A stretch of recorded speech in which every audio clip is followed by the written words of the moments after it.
ہمیں جوائن کیا ہے نون لیگ کے سینئر رہنما مصدق ملک صاحب نے. ڈاکٹر صاحب بہت بہت شکریہ سر کہ آپ نے ہمارے اس پروگرام کے لیے وقت نکالا.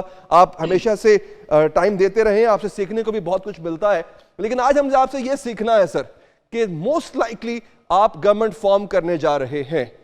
The biggest challenge is for you is the financial challenge. یہ تیاری آپ کی پہلے سے ہوگی, I'm sure ہوگی, مگر اتحادی حکومت کے ساتھ رہ کے مشکل معاشی فیصلے کرنے کا آپ کا ایک بڑا تلخ تجربہ رہا ہے. You were unable to do that as you claim. تو سر یہ اب اس مخلوط حکومت کے ساتھ آپ کیسے کر پائیں گے؟ جی بہت شکریہ.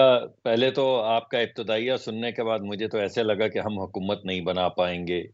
انفیکٹ کوئی بھی حکومت نہیں بنا پائے گا.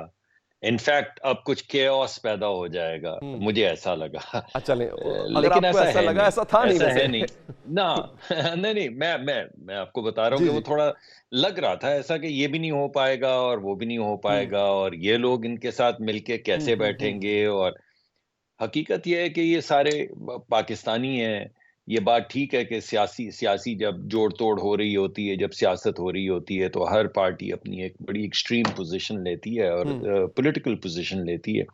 لیکن یہ الیکشن کیمپین میں بھی آپ نے دیکھا کہ کیونکہ الحاق پچھلی دفعہ بھی lead P M L N نے کیا تھا, تو پی ایم ایل این کی طرف سے کوئی تلخ کلامی نہیں ہوئی اور ہر بات کو بڑی خندہ پیشانی سے اس کا جواب دیا گیا. انفیکٹ میں کئی پروگرامز میں آ کے کہتا رہا کہ بڑے بلاول صاحب کی اپنی لیڈرشپ, یا شہری رحمان صاحبہ, یا مخدوم ہمارے جو دوست تھے منسٹر آف انڈسٹریز مرتضیٰ صاحب, یہ تو بڑے انہوں نے سپورٹ کی گورنمنٹ کو اور بڑے سخت فیصلوں میں ساتھ کھڑے رہے. بڑے مشکل فیصلے تھے. اس وجہ سے آبویسلی وہ پنجاب میں انفلٹریٹ کر رہے تھے, تو انہوں نے پنجاب میں زیادہ تر ووٹ یا پی ایم ایل این کا ہے یا anti P M L N ہے, تو وہ غالباً اپیل کر رہے تھے anti P M L N vote کو. اور میرے خیال میں ہماری پارٹی کے اندر یہ تھوڑی سی انڈرسٹینڈنگ تھی, جس کی وجہ سے آگے سے کوئی بہت زیادہ تلخ بات نہیں ہوئی. اور انہوں نے بھی سیاسی بات کی. تو میرے خیال میں ہمارا جو 16 مہینے کا ایکسپیرینس تھا وہ کافی اچھا تھا, مل اچھا بیٹھ کے مصلحت کے ساتھ فیصلہ کرنے کے اور کچھ سخت فیصلے کرنے کے. اس کے جو نتائج جو ابھی آپ بتا رہے تھے, ان دونوں چیزوں کو علیحدہ کر لیتے ہیں, یعنی فیصلہ سازی کو اور نتائج کو, ان دونوں چیزوں کو علیحدہ کر کے پھر بات کرتے ہیں. تو میں سمجھتا ہوں کہ یہ تو کئی مرتبہ پہلے بھی ہو چکا ہے, اور اس مرتبہ بھی پارٹیز کو ساتھ لے کے چلنا, اس کی کچھ قباحتیں ہیں, کچھ فائدے ہیں.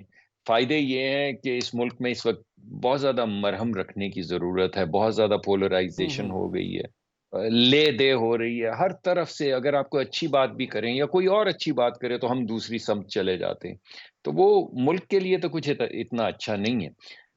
ہمیں پالیسی ڈیبیٹس کرنی چاہیے, پالیسی پہ پوزیشنز لینی چاہیے, لیکن ہم پالیسی تک پہنچ ہی نہیں پاتے. تو یہ جب ایک اتحادی حکومت بنے گی تو ایک اس کا فائدہ یہ ہوگا اضافی کہ وہ جو عجیب سا ایک بازار I بن گیا totally ہے, get وہ that کہ ایٹ ٹھنڈ, لیسٹ اس پہ ایک ٹھنڈ آ جائے گی. اسٹیبلٹی کی طرف آپ جائیں دوسری گے. طرف سر اس میں ذرا یہ بھی ایڈ کر دیجیے گا ڈاکٹر دوسری صاحب. طرف جو آپ نے بات کی وہ صحیح تھی جی کہ اس میں سخت جب آپ مل کے کنسنسس کے فیصلے کرتے ہیں تو زیادہ تر کنسنسس کے فیصلے بہت زیادہ سخت فیصلے نہیں ہوتے. اس میں ہر ایک کی رائے جو ہے اس کا احترام کرنا پڑتا ہے. تو آپ کی دوسری بات بھی ٹھیک ہے کہ اس میں جی. شاید اتنے سخت اچھا, فیصلے اس دفعہ کا جو جو پاور شیئرنگ ہمارے فارمولا ہے ڈاکٹر صاحب, وہ جو اب تک سامنے آیا ہے, یوں کہ آپ تصدیق کر سکتے ہیں, تردید بھی کر سکتے ہیں, اسی لیے آپ کی موجودگی کا فائدہ اٹھائیں گے, کہ وہ جو ایک اس میں تقسیم کیا گیا ہے 5 سال کو, کہ 3 سال جو ہے وہ ایک جماعت کا وزیر اعظم, 2 سال کسی ایک جماعت کا وزیر اعظم, اور مریم نواز شریف صاحبہ وزیر اعظم پنجاب ہوں گی. یہ کیا تجویز واقعی زیر غور ہے, دی گئی ہے, کس حد تک یہ پریکٹیکل ہے؟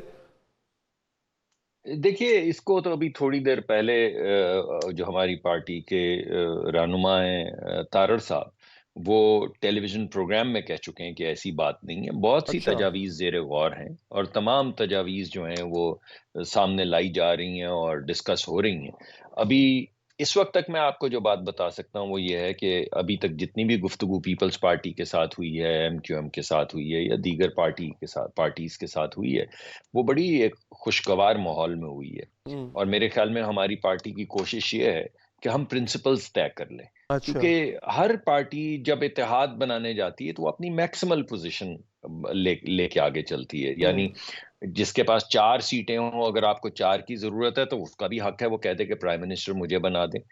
تو وہ تمام میکسیمل پوزیشنز تو سامنے رکھ دیتے ہیں، اور پھر بیٹھ کے، کیونکہ تمام لوگ کافی اچھا، جہاں دیدہ آپ کی بھی ایک سیاستدان میکسیمم ہیں. پوزیشن ہوگی سر، وہ کیا ہے؟ آپ کیا کچھ کتنا کچھ دے سکتے ہیں؟ دیکھیے کتنا کچھ دیکھیے دینے کی پوزیشن میں ہیں ہماری آپ؟ براڈلی اسپیکنگ، کیونکہ ہم اس وقت ہاؤس کے اندر سب سے بڑی پارٹی ہیں، پارٹی کے طور پہ جو لوگ منتخب ہوئے ہیں اس میں سب سے زیادہ سیٹس ہماری ہیں، تو آبویسلی ہماری پوزیشن یہ ہے کہ ہم آپ کے ساتھ مل کے حکومت بنانا چاہتے ہیں. اور میرے خیال میں ہم یہ چاہیں گے کہ لیڈرشپ پوزیشن وفاقی حکومت میں اس الحاق میں ہماری ہو. لیکن آبویسلی بہت سی ایسی پوزیشنز ہیں، کی پوزیشنز ہیں، جن پہ جن پارٹیز کے جتنا وزن ہوگا اس کے مطابق وہ ضرور کوشش کریں گے کہ ان کو ملے وہ تمام اہم پوزیشنز. ہو سکتا ہے وہ ٹاپ پوزیشنز کے لیے بھی کوشش کریں، اس میں کوئی حرج نہیں ہے. یہ تمام معاملات ایک اچھی سوچ بچار کے بعد اور کچھ وہ جو ہوتے ہیں نا بنیادی عقائد یا پرنسپلز طے کر لینے کے بعد پھر ڈسکشن آسان ہو جاتی ہے. تو مجھے لگتا ہے کہ وہ بنیادی پرنسپلز جو ہیں وہ طے ہو گئے ہیں، بڑے خوشگوار ماحول اچھا، میں ہو گئے ہیں، اور کچھ ہی دن میں آپ کے سامنے جو ہے فارمولا وہ آ جائے گا. پنجاب میں ویری کلیئرلی ہمیں ابھی اعلان بھی کیا ہے ایک ٹویٹ کے ذریعے، میرے خیال ہے رانا ثناء اللہ صاحب نے بھی کیا ہے اور پھر عطا صاحب نے بھی کیا ہے، کہ ہمارے پاس تقریباً 150 سیٹس ہو چکی ہیں. تو ہمیں جو سمپل میجورٹی کی ضرورت تھی وہ ہمارے پاس اب موجود ہے. تو پنجاب میں ہم حکومت بنائیں گے، اس میں بھی ہمارے جو اتحادی دوست ہیں اگر ہم ان کے ساتھ مل کر چل رہے ہیں جی. تو انہیں بھی ساتھ لے کر چلیں اور گے. سی ایم پنجاب کون ہے ڈاکٹر صاحب؟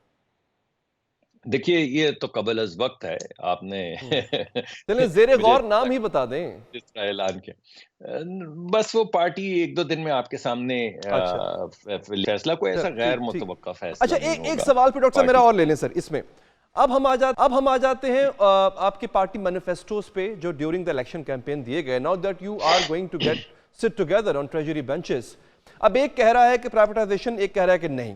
ایک کہہ رہا ہے 300 یونٹ بجلی فری دوں گا، ایک نے اپنی انتخابی مہم میں ایسا کوئی وعدہ کیا نہیں تھا بیکاز اس کو پتا ہے کہ آئی ایم ایف ایسا کرنے نہیں دے گی. اب دونوں نے اپنا اپنا منشور پورا بھی کرنا ہے، عوام سے وعدہ کیا ہے، اسی وعدے پہ ووٹ لے کے آئے ہیں.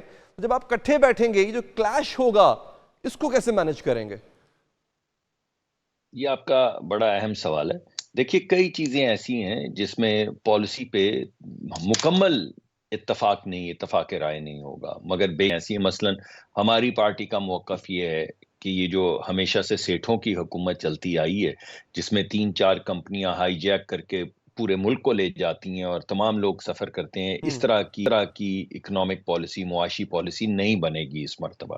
اس مرتبہ معاشی پالیسی بنے گی ان لڑکے لڑکیوں کے لیے جو کالجوں سے، اسکولوں سے باہر نکل رہے ہیں، جن کے ذہن کے اندر ایک خواب ہے کہ ہم کاروبار شروع کریں، مگر ان کو کاروبار کیسے شروع کریں؟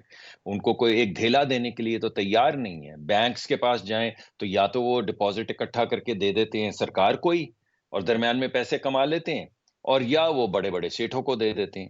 تو اس دفعہ تجاویز جو سامنے ہے وہ یہ ہیں کہ بینکوں کو موٹیویٹ کیا جائے اور انسینٹیوائز کیا جائے کہ وہ small to medium sized enterprises جو ہیں ان کو بڑھائیں اور ینگ بچوں کو پیسے دیں تاکہ وہ چھوٹے چھوٹے کاروبار شروع کر سکیں. تو یہ نہیں جیسے پہلے پچھلی حکومت نے ایک پالیسی نکالی تھی کہ $4 یا $5 بلین 100-150 کمپنیوں میں بانٹ دیے تھے، وہ جس کو ٹرف کا لون کہا تھا، کہ خود ہم انٹرنیشنلی جا کے ریز کرتے ہیں کیپٹل 7-8% کے اوپر، جب بائی دا ٹائم ایڈمنسٹر کرتے ہیں تو وہ 11-12% اس کی قیمت ہو گئی ہوتی، اور لوگوں کو، سیٹھوں کو آپ نے 1% پہ دے دیا اور 100 سیٹھوں کو دے دیا. تو اس کا کیا فائدہ ہوا؟ تو وہ جو ٹریڈیشنل ہے کہ ہاں 100-150 سال میں اکانومی ٹرکل ڈاؤن کرے گی، میرے خیال میں اکانومی اوپر سے ہم ان کو بھی فیسیلیٹیٹ کریں گے، لیکن جو بنیادی تھرسٹ ہے وہ یہ ہے کہ چھوٹے جو کاروبار ہیں، جو نوجوان بچے بچیاں جو کالجوں سے نکل رہے ہیں، اور ہمارے ہاں بہت بڑی تعداد میں لوگ آ رہے ہیں مارکیٹ پلیس میں، تو ان کے لیے قرضہ جات فراہم کیے جائیں گے، ان کے لیے نئے کاروبار بنائے جائیں گے، اور اس میں کسی بھی پارٹی کا میرے خیال میں اختلاف نہیں ہوگا. سملرلی دوسرا جو ہمارا تھرسٹ ہے، یہ میں آپ کو پی ایم ایل این کے نکات آپ جی. کے سامنے پیش کر رہا ہوں جس پہ مجھے لگتا ہے کوئی اختلاف نہیں ہوگا. جو دوسری بات ہے وہ یہ ہے کہ ہمارا ایگریکلچر جو ہے، ہماری بہت بڑی امپلائمنٹ ایگریکلچر میں ہے، مگر جی ڈی پی کی کنٹریبیوشن بڑی نہیں ہے.